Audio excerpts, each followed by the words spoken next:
Pemirsa, jika ingin menghilangkan penat karena rutinitas sehari-hari, kunjungilah objek wisata alam Bukit Abah di Desa Besan, Kecamatan Dawan, Klungkung. Di sini pengunjung dapat menikmati pemandangan alam yang asri dan fasilitas pemandian kolam renang yang dikelilingi perbukitan.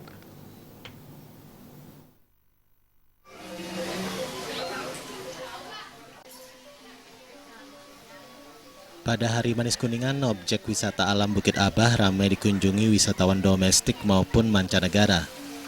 Satu voucher masuk plus welcome drink, pengunjung cukup merogoh kocek sebesar Rp50.000. Pengunjung dapat menikmati berbagai makanan dalam daftar menu restoran dengan harga terjangkau. Pengelola objek wisata alam Bukit Abah, Nengah Supastawa, mengatakan objek wisata alam ini dibuka untuk umum. Nengah Supastawa mengaku sebagai warga asli Besan, dirinya termotivasi untuk mengembangkan objek wisata alam ini demi memajukan desa Besan.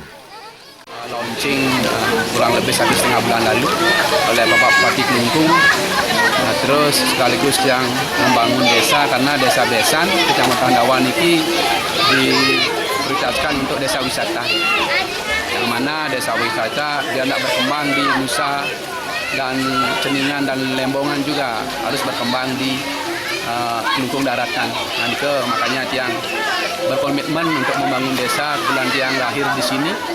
Itu membangun desa biar pariwisata Klungkung dan balik umumnya itu berjalan baik dan lancar. Nanti harapan Tiang dan pengunjung juga antusias di sini karena situasinya alam ya, dan juga pegunungan dan juga view lautnya juga kelihatan dan lembongannya pun kelihatan dari sini. Objek wisata ini dibuka pukul 9 pagi dan tutup pukul 7 petang. Dari Denpasar, pengunjung menempuh jalan darat dengan kendaraan selama 45 menit sejauh 40 km. Selama hari raya, objek wisata ini selalu ramai dikunjungi wisatawan. Indrawan